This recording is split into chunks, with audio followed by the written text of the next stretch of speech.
हमेशा दिलचस्प होती हैं। यहाँ एक छोटी भूत की कहानी है। पुरानी हवेली का रहस्य।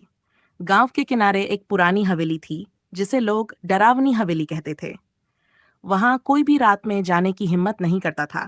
कहते थे कि उस हवेली में एक औरत की आत्मा रहती है, जो सफेद साड़ी में दिखाई देती है और अजीब आवाजें करती है।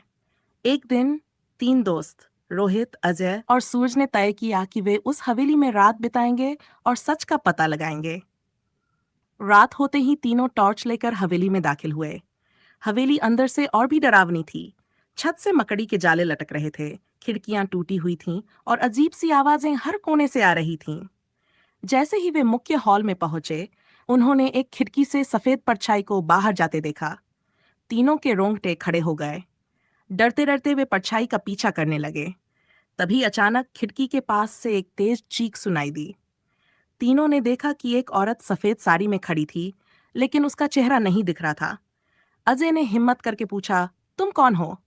औरत ने धीमी मगर डरावनी आवाज में कहा, मैं यहाँ 80 साल से फंसी हुई हूँ, कोई मुझे मुक्त करो। रोहित ने घबराते हुए कहा, हम क्या कर सकते हैं? उसने जवाब दिया, इस हवेली के पीछे एक बड़ा पीपल का पेड़ है। उसके नीचे मेरी अस्थियां दबी हैं। उन्हें निकालकर गंगा में विसर्जित कर दो, तभी मुझे शांति मिलेगी। अगली सुबह तीनों ने वह काम कर दिया।